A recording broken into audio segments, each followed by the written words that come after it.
Greetings, weary traveler, and welcome to this quiet little corner of history. Before we step back into the frozen heart of medieval winters, allow me to offer you a warm and heartfelt welcome. Whether you're curled up under the covers, preparing to drift off to sleep, or simply in search of a calm escape through time, I'm truly glad you've joined me this evening. If you'd like, I'd love to hear where in the world you're listening from and what time it is for you right now. Feel free to leave a comment and let me know.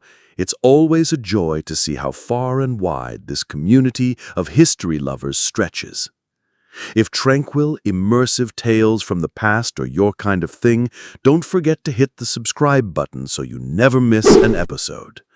But for now, let the noise of the modern world slip away as we journey back to an era where winter meant more than chilly mornings and frozen sidewalks. It meant survival. Picture yourself in the rural heartlands of medieval Europe.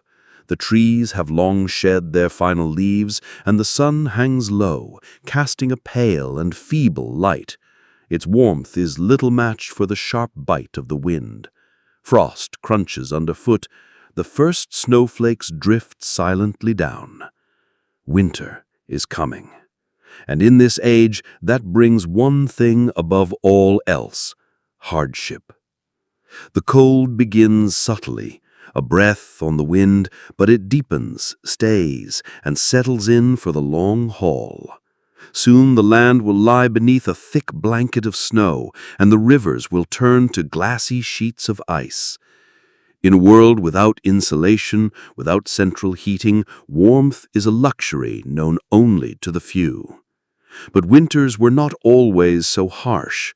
Once the seasons moved in a gentler rhythm. Snow fell, yes, but it was expected, endured. Life went on. Then, slowly, the world began to change. The climate shifted, the air grew colder, and from the 14th to the 19th century, Europe entered what we now call the Little Ice Age, a time of bitter cold, failed harvests, and bone-deep uncertainty. No one fully understands why this cooling happened. Some blame volcanic eruptions, others point to solar cycles or changes in ocean currents. Whatever the cause, its impact was undeniable. Crops withered, animals died, and people struggled to keep warm as the icy winds howled through stone and timber. One of the most infamous winters came in the year 1709, the Great Frost. That year, temperatures dropped so dramatically that rivers across Europe froze solid. In London, the River Thames became a surreal frozen street, with vendors lighting fires and selling goods right there on the ice. A strange sight, beautiful in its way, but deadly. Many perished that winter, their homes offering little shelter from the cold. And yet, even in the bleakest chill, there were moments of unexpected grace. A young Isaac Newton, home from university due to the severe weather, spent those isolated days by the fire. With little to do and nowhere to go, he turned inward and began forming ideas that would one day reshape science itself. Calculus, optics, the laws of motion.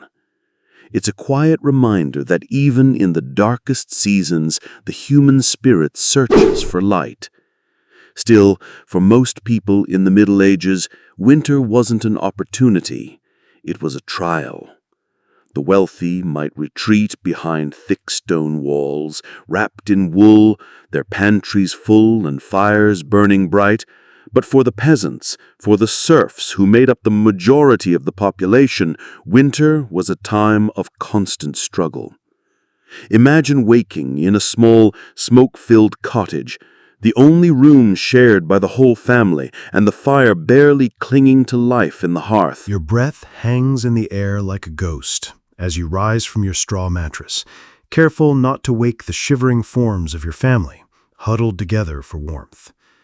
The cold presses in through every crack and crevice of the cottage, settling deep into your fingers and toes until they throb with ache.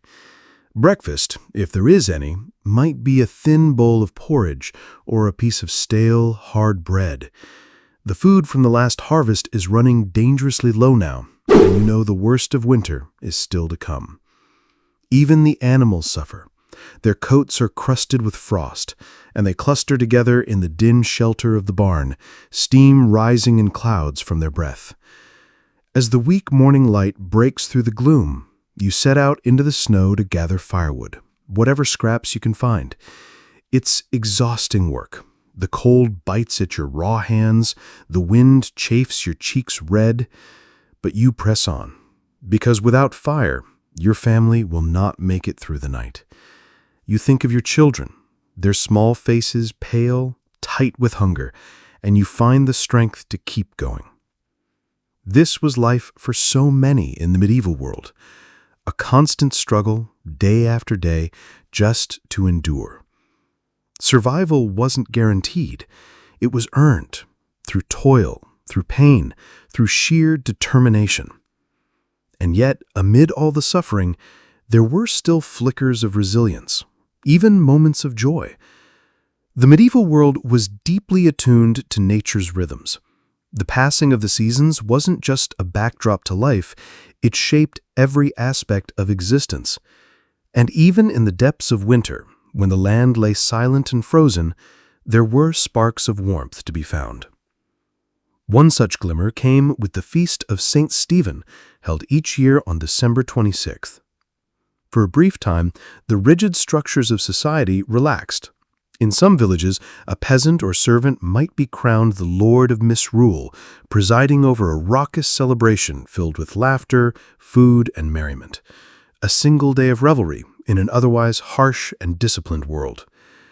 But perhaps the most enduring comfort came not from feasts or festivities, but from the simple act of gathering together.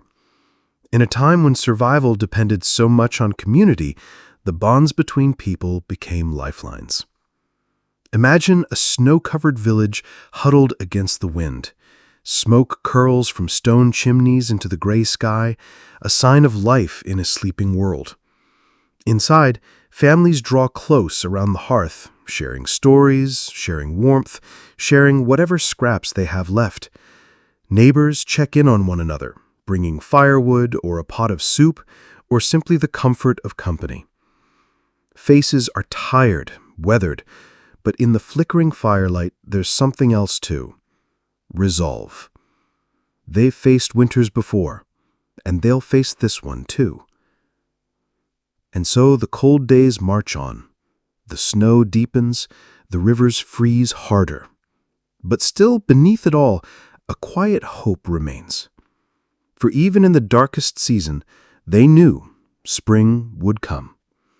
They watched for the signs, the faint lengthening of the days, the soft drip of ice thawing, the tender green shoots pushing up from the soil, and when at last the ground began to soften, it was met with reverence and joy. Plough Monday marked the beginning of the agricultural year. The long idle ploughs were pulled from storage and blessed in hopeful ceremonies. Fields were turned once more, the earth yielding under blade and boot. It was more than a ritual. It was a promise. A promise that life, however hard, would begin again. They had endured. Through frost and famine, through silence and snow, they held on. And as the sun rose higher in the sky and the first buds of spring unfurled, that long-held promise was fulfilled. In an age with no safety nets and few comforts, this quiet endurance was nothing short of remarkable. They faced every winter with courage, clung to each small joy with gratitude, and found strength not in ease, but in each other. And in doing so, they left us a legacy of resilience that echoes through the ages. So the next time you find yourself shivering on a cold winter's day, take a moment to remember those who came before us, their struggles and their endurance, their sorrows and their quiet joys. Above all, remember the unyielding human spirit that carried them through even the harshest of winters. Because perhaps the greatest lesson we can take from the medieval world is this: no matter how dark the night or how bitter the wind, the promise of spring is always just beyond the horizon. And with that, dear listener, we come to the end of our journey through the brutal winters of medieval Europe. I hope these stories of hardship and resilience have given you a new perspective on your own experience of the season. May you always find warmth and comfort in the bonds of family and community, just as our ancestors once did. And may the promise of spring continue to light your way through even the coldest of nights. Thank you for joining me in this cozy corner of history. If you enjoyed our time together, I'd be delighted if you'd subscribe and share these stories with a friend. There are many more journeys through the past yet to come. But for now, I'll wish you a peaceful good night. Stay warm, stay safe, and until next time, sweet dreams. Even as the brutal cold settled over the land, not even the privileged were immune to winter's merciless grip. Within drafty stone-built castles, often poorly suited for the deepest chill, royal households faced immense logistical challenges. Massive stores of firewood had to be gathered to fuel the great hearths, which offered the only source of warmth. The kitchen staff worked tirelessly to preserve meat, grain, and vegetables, food that had to last through months when fresh supplies were scarce. Servants scurried to seal up every crevice in the walls and windows in a desperate effort to hold back the cold. But even the most meticulous preparations were sometimes no match for winter's relentless advance.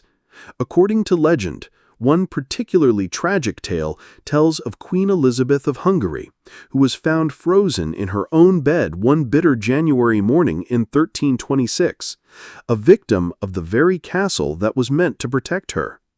Stories like these are a stark reminder that the specter of death hung over all during winter's darkest days, no matter one's station. And yet, even in the bleakest moments, people found ways to endure. For many, that faint glimmer of hope came in the form of the Feast of St. Stephen, held each year on December 26th. This beloved midwinter festival offered brief respite from the harshness of daily life. Central to the celebration was the ancient tradition of misrule, a playful inversion of social order.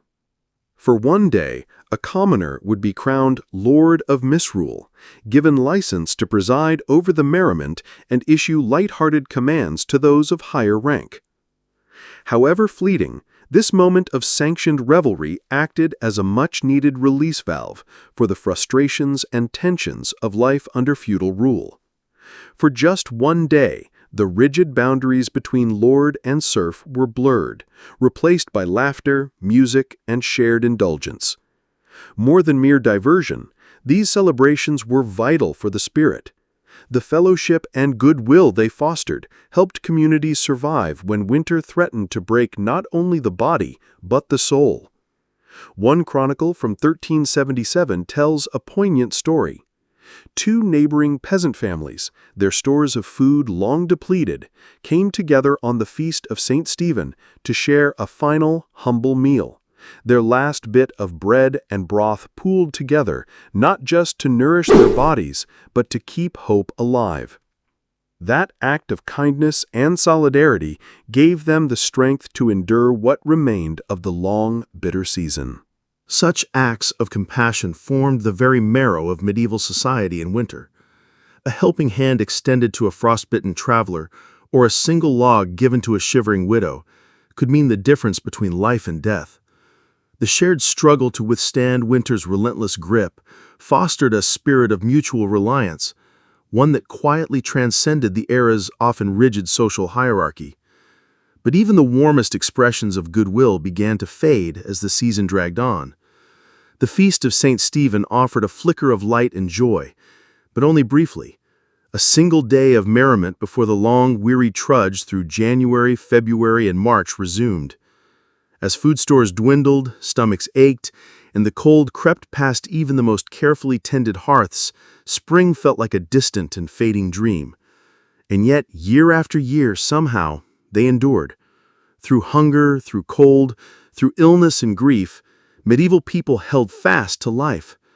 Sustained by a resilience born of hardship and a fellowship forged in winter's crucible. As the earth slept and the sun withdrew, they found within themselves the strength to carry on. One can only imagine the profound relief and quiet joy that accompanied the first signs of winter's retreat, the softening of the bitter wind, the gradual return of daylight, the drip of melting icicles yielding to the sun's growing warmth. After months of grim endurance, these small signs must have seemed miraculous. For the weary tillers of the soil, no day was more welcome than Plough Monday, the traditional beginning of the agricultural year, falling on the first Monday after Epiphany.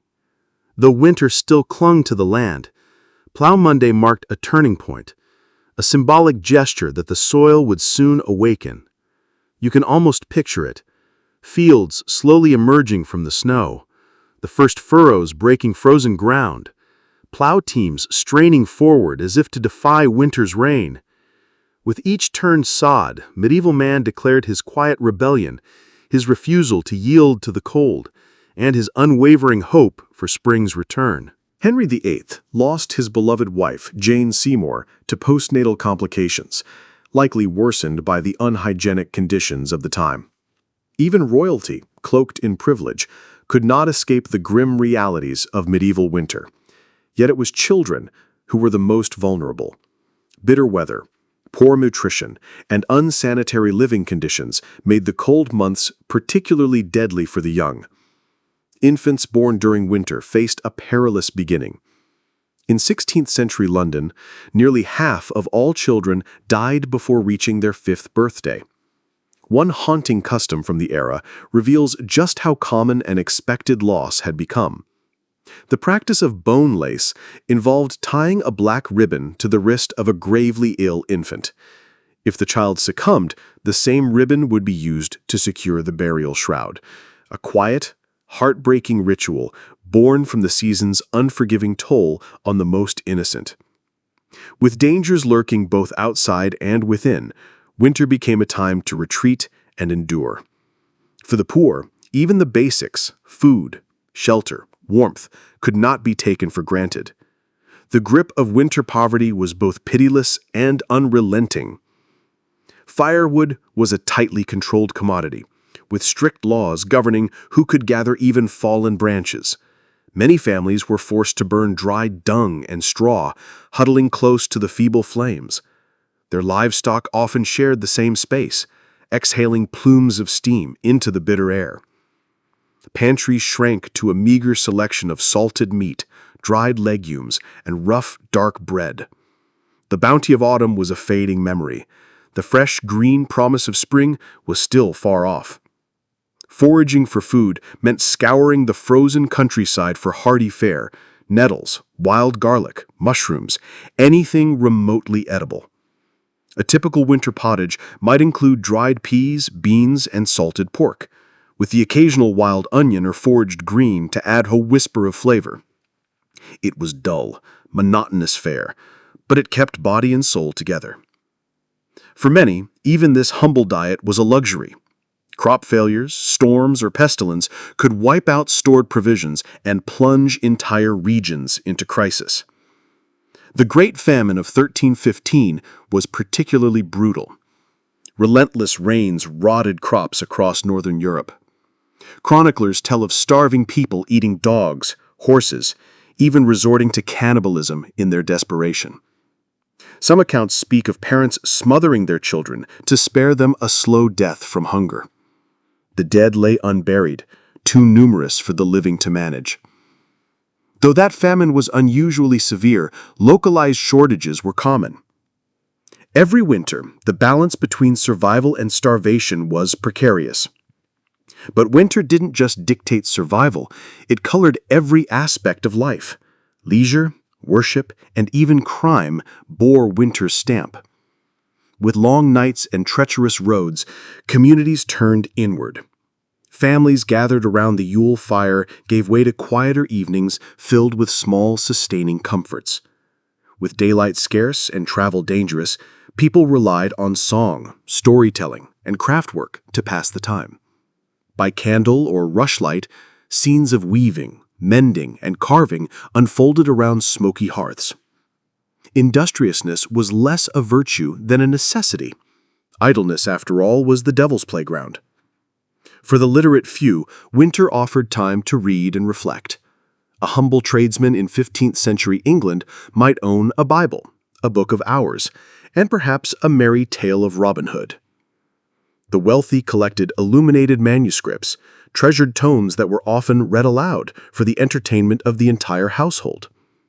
Tales of King Arthur and his noble court were perennial favorites, offering escape from the cold and hardship through chivalric fantasy. Of course, not all winter pastimes were so wholesome. Gambling with dice was a popular diversion that often led to tempers flaring and pockets emptying. Taverns rang with the rattle of dice and the clink of tankards. Ale, mead, and wine helped dull the chill and buoy the spirit. In the warmth of the public house, merriment mingled with mischief. Rowdy songs, bawdy jokes, and the occasional scuffle were common. Amid the revelry, winter also brought introspection. The church loomed large in medieval life, and with the agricultural calendar at a standstill, many turned to prayer, penance, and charitable deeds. The joyful celebrations of Christmas gave way to quieter devotions as winter deepened. For the faithful, this was a season not only of survival, but of